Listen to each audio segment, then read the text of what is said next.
Bonjour, bienvenue dans 101%. Aujourd'hui, la critique du jeu, la critique de jeu, pas du jeu, aussi hein, c'est un jeu mais bon. Blade of Time, ensuite Temps Perdu, Retro and Magic sur Gauntlet. Comment c'était bien Gauntlet, comment c'était bien. Ah ouais, Julien, merci de reparler de Gauntlet, c'était un truc sur Amstrad mais c'était le jeu que tu partageais. Pas seulement sur Amstrad, hein. Moi j'ai joué sur Atari. Moi c'était sur Amstrad avec mes potes. Mais à la base c'était en arcade. Ah ouais, c'était... j'ai jamais vu le jeu en bande d'arcade, j'ai jamais vu Gauntlet en bande d'arcade. En fait, c'était vachement bien, c'était une table, et tu sais, on était à 4 autour, comme un jeu de rôle, ouais. et chacun une manette. Comme c'était vu de haut dans un labyrinthe, tu pouvais jouer de l'angle que tu voulais, tu vois. Ouais. Et tu prenais chacun un héros, un des 4 héros, et bah tu... Est-ce qu'il y a une fin à Gauntlet? Bah, moi je l'ai pas vu en tout cas, mais on va savoir ça dans Retro Magic. Voilà, et tout de suite, des news.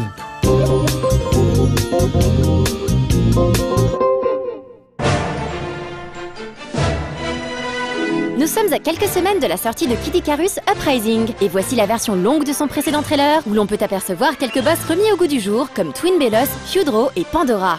On rappelle que ce jeu de plateforme Beat'em All Made in Nintendo est attendu pour le 23 mars, et qu'on attend plus que de le recevoir pour vous en faire une critique en bonne et due forme.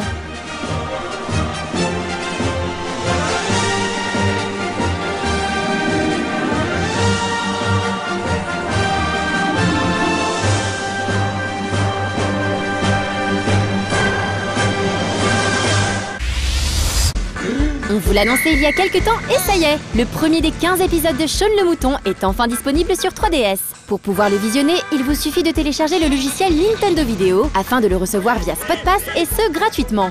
Une petite mise en garde cependant, il faudra être réactif car les clips de Nintendo Video ne sont pas stockés indéfiniment et ils disparaissent au bout d'un moment. Pour ceux qui ne s'en souviennent pas, Shaun le Mouton est la dernière production des studios Hardman à qui l'on doit Chicken Run et Wallace et Gromit, rien que ça.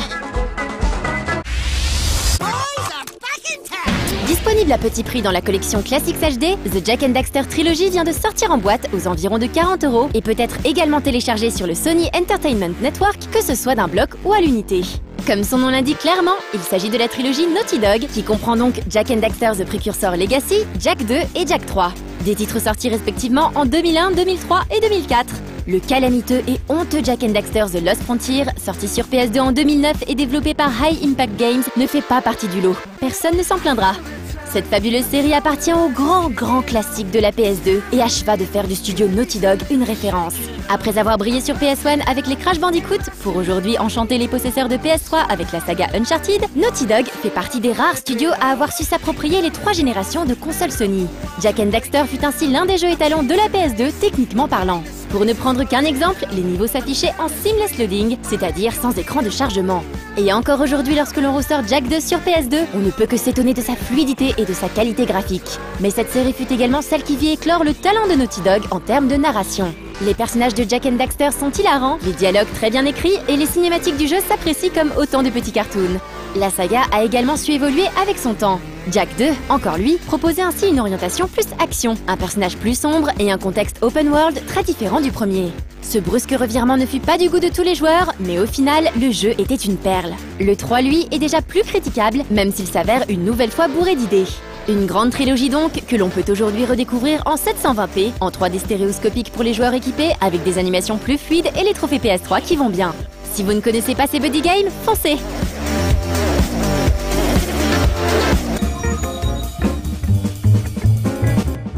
En ce moment, sur Internet, il y a une grosse mode autour des vidéoblogueurs, des gens qui sont chez eux et qui font des sketchs. Moi j'ai l'impression que ça s'apparente à du stand-up en fait, mais du stand-up chez eux. Et il y a un truc qui m'énerve, c'est que les gens les appellent pas des vidéoblogueurs, mais des podcasteurs. Et vraiment, partout, hein, j'ai même vu une grosse société dernièrement dire la soirée des podcasteurs.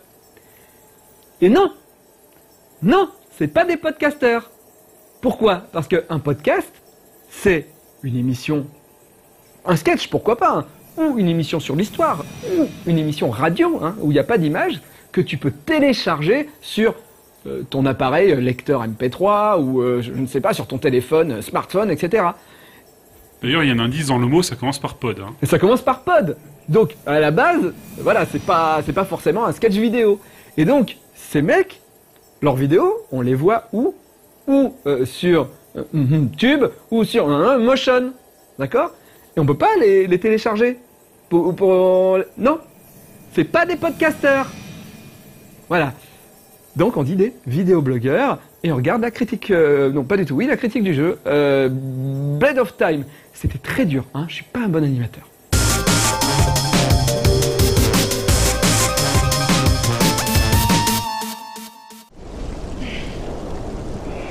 Il y a un peu plus de 3 ans, était sorti sur PS3, PC et 360 X-Blades, un beat'em all plutôt moyen qui avait pour seul réel atout son héroïne. On y dirigeait en effet Ayumi, une aventurière au look manga définitivement sexy qui affrontait des hordes de monstres, le tout légèrement vêtu. Une expérience qui se révélait au final super dispensable et dont on n'attendait pas forcément de suite, d'autant qu'elle était déjà issue d'un précédent projet, lui aussi médiocre, baptisé Oni Blade et sorti sur PC en 2007.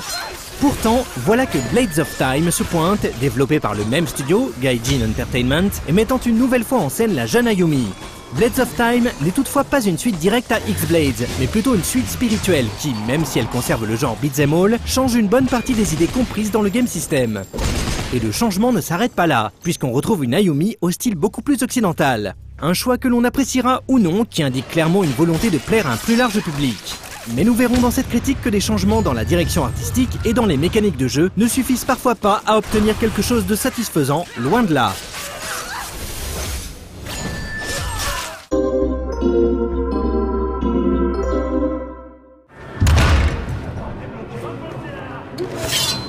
Comme dit précédemment, vous incarnez ici Ayumi, une chasseuse de trésors qui décide de trahir ce qui semble être son ordre pour aller explorer le Dragonland, une île mystique qui, d'après les rumeurs, regorge de richesses. Au tout début du jeu, on ne comprend pas vraiment pourquoi elle et son coéquipier font irruption de manière si violente dans cette cérémonie qui vise à envoyer les élus au Dragonland, d'autant que le maître de la guilde semble connaître Ayumi, puisqu'elle est son élève, et ce dernier accepte même volontiers qu'elle aille s'aventurer sur ces terres mystérieuses. Les autres éléments de l'histoire qui nous sont donnés tout au long de l'aventure sont tout aussi confus, et on a vraiment l'impression que la trame a été imaginée par plusieurs personnes qui ne se sont pas forcément concertées pendant les phases d'écriture. Il en résulte des passages ultra clichés et généralement maladroits dont le joueur devra se contenter pour se créer un semblant de scénario.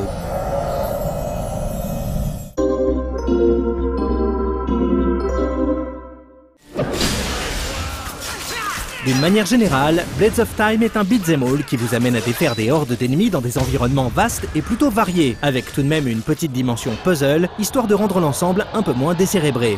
On trouve ici des attaques horizontales et verticales, ainsi que la possibilité de se servir d'armes à feu.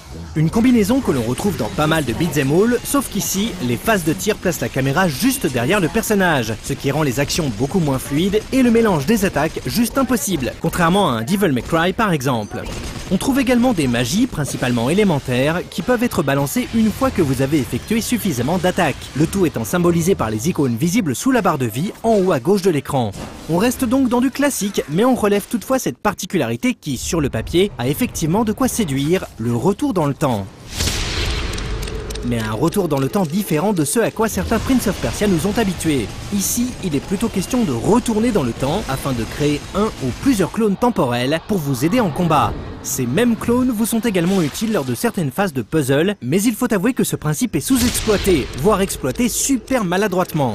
Bien souvent, on ne saisit pas trop le moment où l'on doit utiliser ce pouvoir, et ce point n'est certainement pas le seul à être totalement confus. On ne comprend pas également comment fonctionne le principe d'orbe. Visuellement, lorsqu'un ennemi meurt ou lorsque l'on casse des éléments du décor, on peut voir très clairement le personnage récupérer des orbes, un peu à la manière de pas mal de beat'em all. On imagine donc que ces orbes s'échangent contre de nouveaux pouvoirs accessibles via les différents hôtels éparpillés dans le jeu. Seulement, le nombre d'orbes récoltés n'est visible nulle part et on a l'impression que, quelles que soient nos performances, on aura toujours le droit de sélectionner le même nombre de pouvoirs auprès des hôtels. Et après plusieurs heures de jeu, cette impression se confirme.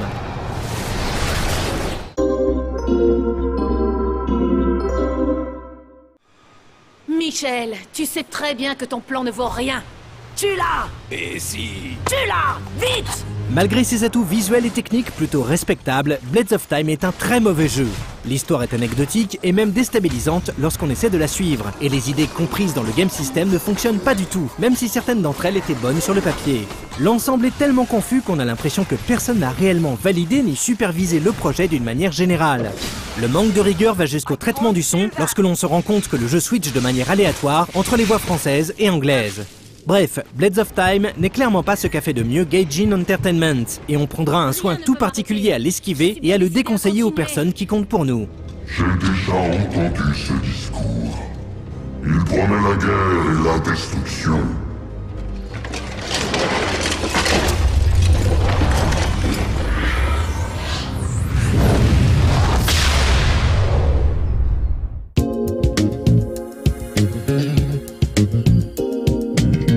Reparlons des vidéoblogueurs et non pas des podcasters, c'est un glissement de sémantique. Parlons d'un autre glissement de sémantique, puisque dernièrement, on avait fait un sketch qui s'appelait La Jump Cut dans le Golden Show, et j'ai vu plein de commentaires. La Jump Cut, pourquoi pas le... Ah, la maladie de... C'est la maladie. Sous-entendu, la maladie. Voilà, l'idée c'était d'appeler ça La Jump Cut, puisque c'est une maladie.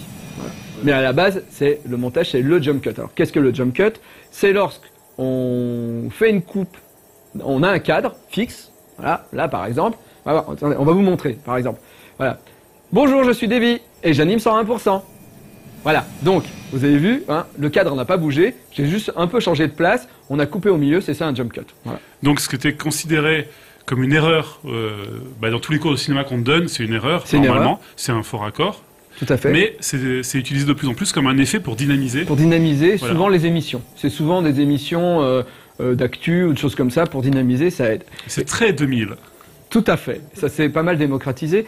Même au cinéma, aujourd'hui, on peut avoir des films avec ça. Bah, typiquement, quelqu'un qui s'ennuie, on va le voir sur un banc en train de... Voilà, ouais, un jump cut. Un jump cut plutôt lent, mais... Enfin voilà. Je me demande s'il y en a pas... Je me demande si ce qui a pas démocratisé le jump cut, c'est pas le film... avec la drogue, là... Eyes... Trainspotting ? Il n'y a pas Trainspotting, l'autre, Dream... Ah, Requiem for a Dream ? Requiem for a Dream. Il y a pas mal de jump cuts quand ils prennent de la drogue, en fait. Je m'en rappelle, ça booste pas mal, je crois. Hein. Je dis peut-être une connerie, insultez-moi. En tout cas, c'est très utilisé aussi au cinéma quand quelqu'un passe un entretien d'embauche. Oui. Ils vont mettre toutes ces phrases à la suite avec le même cadre. Ouais. Et ça existe depuis quand même très longtemps. Et ce n'est pas les podcasteurs qui l'ont inventé. Alors, quand on voit un sketch où les gens ils disent « Mais pourquoi vous faites un montage à la podcast ?» Non. Pourquoi vous faites du jump cut à la limite, mais pas un montage à la podcast? Utilisez les bons mots, putain de merde.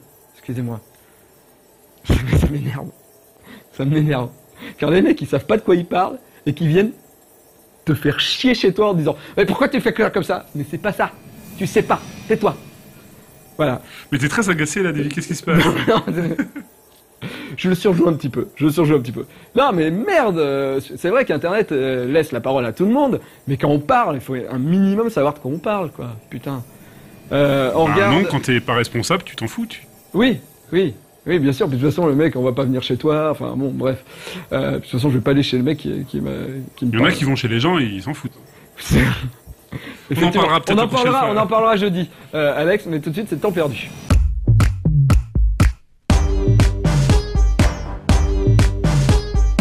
Bonjour, vous avez acheté la version ultime de Blade Runner en Blu-ray. Sauf que c'était pas vraiment l'ultime. Sans parler de tous les autres films.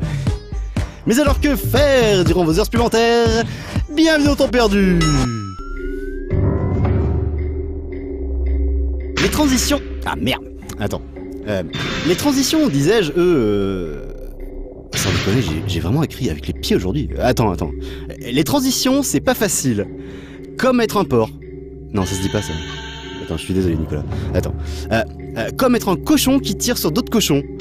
Parce que même si vous êtes trop fort avec un bazooka, un flingue ou un nakata... je suis trop con. Attends. Un katana, c'est dur et en plus, vous êtes rose. Non mais attends, faut les trouver les blagues. C'est gentil toi. Et quand on n'a pas de transition, c'est difficile de parler comme... Bite. Attends. Et quand on n'a pas de transition, c'est difficile de parler comme ça, patatras et... Merde. J'essaie de rentrer entre... Mais faut pas rentrer dans la cabine speak. Bon courage. Bon, attends, je recommence. Et quand on n'a pas de transition, c'est difficile de parler comme ça, patatras, de next please. Là, la grande mode des clones qui fait fureur en ce moment sur le net reprend ses droits. Alors vous balancez un clone... merde. Attends. Alors vous balancez un clone, après vous le pétrifiez, là où il peut vous être utile, et hop, avec le suivant, vous allez à la fin du niveau. Bien sûr, ça devient de plus en plus difficile, mais c'est cool. Et les transitions, parfois, ça permet de passer super simplement d'un truc à un autre. C'est ça le journalisme engagé. Regardez, hop! Dans Arcane Arena, vous êtes un magicien tout mignon, tout kikouné, qui affronte tout seul comme un grand des hordes de monstres qui lui veulent du mal, sinon il serait pas là, alors forcément au début vous êtes un peu un loser. Mais après, avec du temps et des XP, vous gagnez la possibilité d'avoir des sorts supplémentaires, et ça, bah, c'est bien, parce que comme ça, vous êtes plus fort. Faudrait quand même que je fasse gaffe avec la ponctuation, moi. Et avec les transitions, ce qu'il y a de bien, c'est qu'on peut passer des pouvoirs magiques à la masse d'armes. Sauf que dans Dungeon King, Dreamstore Keep, c'est une hache que vous avez. Mais par contre, il y a des monstres aussi. Et donc c'est pareil qu'avant, vous tapez dessus, vous gagnez des XP, de l'argent, et vous tapez encore plus fort. Et même que si vous êtes vraiment plus fort, et surtout plus fortuné dans la vraie vie, vous pourrez taper encore et encore dans la version pas démo du jeu. Et les transitions, les transitions, c'est vraiment bien parce que entre la hache et le ballon, il n'y a qu'un pas, non? Si, je vous assure. Dans Ballooner, vous dirigez un ballon. Attends, j'expliquerai. Ah oui. Dans Ballooner, vous dirigez un ballon. Ah non, merde. Attends, putain, vite. Vous ne dirigez rien du tout, mais vous pouvez casser des plateformes en verre et ainsi libérer des ballons. Sauf que moi, ce que je dis, c'est que le verre brisé, ça pète les ballons. Mais bon, après, vous en faites ce que vous voulez, hein. Parce qu'en même temps, c'est bien de lâcher des c'était une blague. C'est bien de lâcher des ballons. Parce que ça prend du temps, tout ça, et ça tombe bien, car il faudrait quand même voir, ne pas oublier que, pour gagner plus, jouer plus. Bon bah, Nico, désolé, je suis un peu merdé aujourd'hui, mais je compte sur toi pour nettoyer tout ça, hein. Allez, à plus. Vous n'avez jamais remarqué que les personnages de jeux vidéo ne sont pas comme nous? Mario, en 25 ans de carrière, il a jamais changé de salopette. Ben, elle doit être toute délavée maintenant. Sonic, il porte des baskets. Mais attends, il ne porte que des baskets. Alors ça veut dire que il court tout nu. Kratos, il a du maquillage sur le visage. Mais attendez, avant d'aller combattre les dieux, qu'est-ce qu'il fait? Le matin, il est dans sa salle de bain, il se maquille, et là les dieux ils font « Viens te battre, Kratos !» Il fait « Non, attendez, je fais l'œil gauche !» Bomberman, qu'on m'explique, où est-ce qu'ils rangent leurs bombes? Dans leurs fesses? En parlant de fesses, Rayman. On lui a volé ses bras et ses jambes et il a jamais porté plainte à la police. C'est absurde. Non, définitivement, les personnages de jeux vidéo ne sont pas comme nous. Mais c'est pour ça qu'on les aime.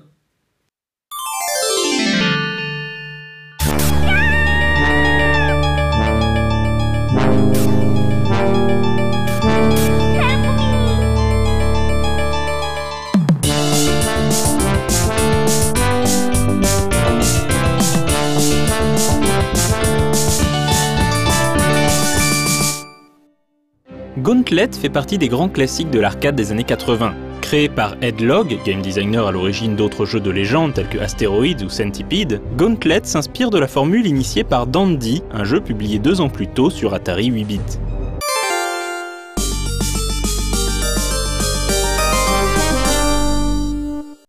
Gauntlet puise dans l'imaginaire des jeux de rôle de fantasy. 4 aventuriers doivent descendre dans un donjon sans fin en quête de gloire et de richesse. Le principe du jeu est simple. Chaque niveau est un petit labyrinthe possédant une ou plusieurs sorties. Le joueur prend le contrôle d'un des 4 protagonistes et doit se frayer un chemin dans les couloirs infestés de monstres, tout en collectant divers objets. Les trésors augmentent son score, la nourriture lui rend quelques points de vie, tandis que les potions permettent d'utiliser la magie pour détruire d'un coup tous les monstres à l'écran. Certains bonus plus rares permettent d'augmenter la fréquence d'attaque ou la résistance aux dégâts du héros. Enfin, le joueur pourra trouver des clés et autres dalles secrètes qui ouvriront de nouveaux passages. Le labyrinthe est peuplé de divers types de monstres, allant du fantôme au sorcier en passant par le grunt ou le démon. Certains attaquent au corps à corps, d'autres tirent à distance, tandis que le sorcier peut se rendre invisible quelques instants durant lesquels il est invincible. Le plus terrible de ces monstres est la mort, qui ne peut être détruite qu'avec une attaque magique. Le joueur croisera également des nids de monstres qui génèrent de nouveaux ennemis tant qu'ils ne sont pas détruits. Il faudra apprendre à exploiter la disposition des murs pour espérer s'en sortir, en tirant par exemple en diagonale à l'intersection de 2 murs pour toucher les ennemis de l'autre côté. Une des particularités de Gauntlet était son système de crédit. Lorsqu'il insérait une pièce, le joueur recevait 700 points de vie. Plus le joueur mettait d'argent dans la borne, plus son total de points de vie était élevé. Mais non seulement il perdait des points de vie en se faisant toucher par les monstres, il perdait également 1 point de vie par seconde. C'était donc à qui parviendrait à aller le plus loin dans le jeu avant que sa santé ne tombe à 0. La partie était rythmée par les commentaires générés en synthèse vocale, prodiguant conseils, encouragements et avertissements aux joueurs. Évidemment, tout le sel de Gauntlet venait de son mode multijoueur jusqu'à 4. Les différences entre chaque personnage étaient cruciales. Thor, le guerrier, inflige le plus de dégâts au corps à corps. Tyra, la Valkyrie, encaissait mieux les coups. Questor, l'elfe, se déplaçait plus rapidement, et Merlin, le magicien, faisait plus de dégâts avec la magie. C'était un peu les classes des MMORPG avant l'heure. Véritable jeu de coopération, il fallait apprendre à s'entraider pour espérer survivre, partager la nourriture, attirer les ennemis dans un piège. Énorme succès en arcade, Gauntlet sera décliné sur de nombreuses machines, notamment sur ordinateur et sur NES.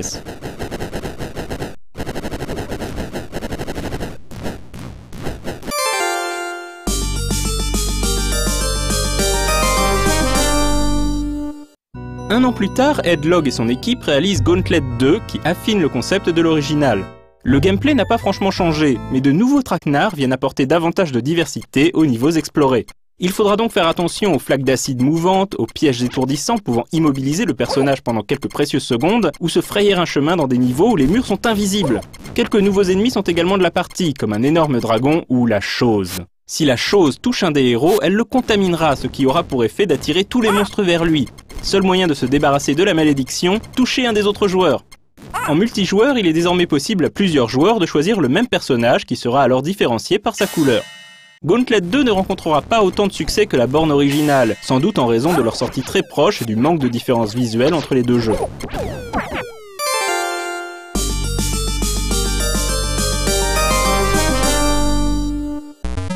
La console portable Lynx eut-elle aussi droit à son épisode de Gauntlet, ou presque?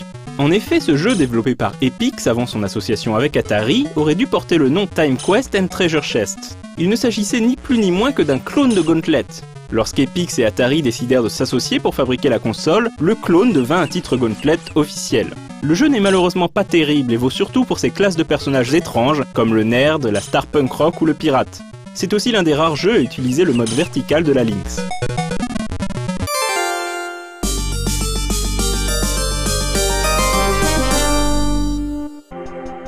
La série ayant connu une grande popularité sur ordinateur, c'est sur ordinateur que sortira le vrai 3e épisode de Gauntlet intitulé The Final Quest. Développé par Tengen et distribué par US Gold, Gauntlet 3 est un jeu assez surprenant. Déjà, la vue du dessus des 2 premiers épisodes laisse la place à une vue en 3D isométrique. Les graphismes sont très détaillés et il est possible de faire des allers et retours entre les différents niveaux. Le jeu gagne en profondeur mais perd en maniabilité et en lisibilité. Autre nouveauté, il y a cette fois-ci un scénario. Enfin, vite fait quoi. En gros, le gentil royaume de Capra a été envahi par des créatures malfaisantes appelées Velkron, venues d'une autre dimension. 8 héros se dressent contre les méchants. Outre les habituels Thor, Tyra, Merlin et Questor, on pourra jouer l'homme de pierre Petras, l'homme lézard Dracolis, l'homme de glace Blizzard ou le triton Neptune. À part ça, il faut toujours éliminer des hordes d'ennemis, ramasser des trésors et détruire les nids de monstres. On retrouve le principe des points de vie qui diminuent continuellement, mais il est également beaucoup plus facile de régénérer sa santé que dans les épisodes arcade. A noter qu'il existe un Gauntlet 4 sorti sur Mega Drive, mais il s'agit en réalité d'un simple portage du premier épisode.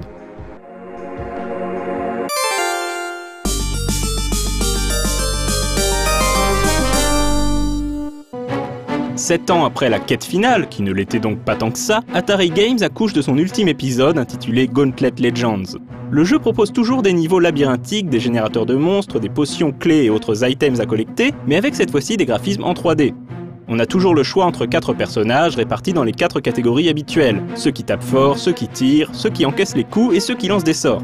Le but du jeu sera de collecter 13 pierres runiques afin d'éliminer le démon Scorn qu'un magicien inconscient a invoqué. L'une des nouveautés de Gauntlet Legends est un système de points d'expérience qui permet de faire évoluer son héros. On s'éloigne donc du gameplay original de Gauntlet pour se rapprocher d'un hack and slash à la Diablo. Malheureusement, malgré sa volonté louable de faire évoluer la série, Gauntlet Legends n'est pas franchement un bon jeu.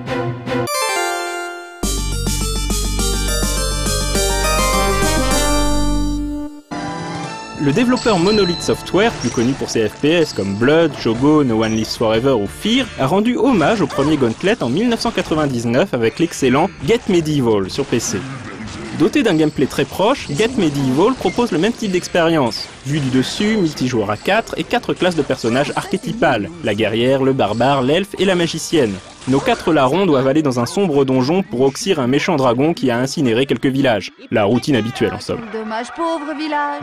Mais qu'est-ce qu'il a à tout cramer comme ça? Là où le jeu de Monolith se démarque, c'est par son humour irrévérencieux qui écorche tous les clichés de la fantasy et des parties de jeux de rôle. Le barbare est un crétin fini, la guerrière parle avec une voix d'homme, l'elfe est un sycophante mielleux et la magicienne une nymphomane aux tendances dominatrices. C'est un peu le donjon de Nullbuck avant l'heure. Super tes bas et regardez comme je suis sexy. Ouais, ça fait un peu traîner quand même. Bon, et nos villageois? Je sais pas. Je taperai bien la Cosette. Ah oui, allume-moi avec ta lance magique, chérie. Ouais, il y a du monde au balcon. Les commentaires bien stupides des protagonistes viennent égayer les parties et donnent au jeu ce petit supplément d'âme qui lui permet de dépasser son statut de simple clone. Notons également son excellente bande originale et, une fois n'est pas coutume, une très bonne version française. Voilà les sauveurs. Ce château d'enfer. J'adore tout. Admirez-nous, pauvres mortels. Où elle est la salle de Oh, muscu? ça suffit, un peu de sérieux. Je vous préviens, je ne prendrai que les plus Je courageux. suis de la Ouais, partie. c'est parti pour l'aventure. Oh là là, qu'est-ce qui fait noir?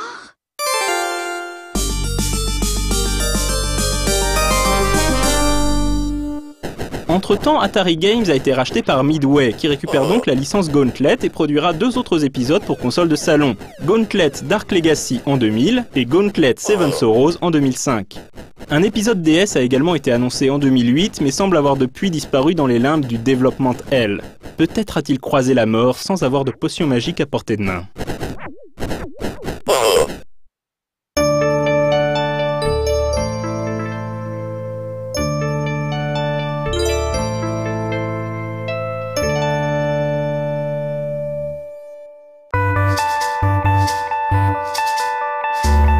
Voilà, ce 101% est terminé. Merci de nous avoir suivis. Vous dites que je suis peut-être un peu énervé, mais bon, ça m'arrive des fois de m'énerver comme tout le monde, sauf que moi, je peux le dire à la télé, alors voilà, je troll encore plus. Au revoir.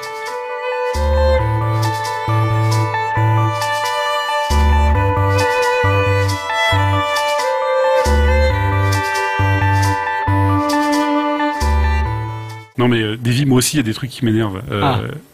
Alors là, je vais partager avec toi un truc, une blessure qui m'est restée depuis 5 ans, là, qui était avant le lancement de No Life. Quelqu'un qui avait fait un commentaire sur un blog, il avait fait un screenshot d'une émission qu'on avait mis sur le site avant le lancement de la chaîne. Et donc, il avait dit texto, « Oh mais regardez leur studio, on dirait vraiment une chaîne faite par des amateurs. » Jusque-là, pourquoi pas, c'est vrai que c'était pas très pro. « Regardez leur fond vert pour l'éclairer, ils utilisent des mandarines qui sont des lumières oranges. » Non mais n'importe quoi. Donc le mec aurait aimé avoir des lumières vertes, peut-être, pour éclairer un fond vert. Mais c'est tellement n'importe quoi que ça m'a agacé profondément. Et en plus, les gens derrière qui font « Oh oui, t'as raison », parce que, évidemment, personne comprend... comment on fait? Ah mon Dieu. Mais voilà, alors je sais même pas s'il voulait dire que la couleur de la lumière mandarine était un peu couleur chaude, ou alors que la lumière, la lampe elle-même était orange. Je n'en sais rien tellement... Voilà, et j'étais profondément agacé. Et oui, c'est souvent les commentaires les plus cons qui nous laissent les plus énervés, finalement. Je vous dis au revoir. C'est logique. Oui.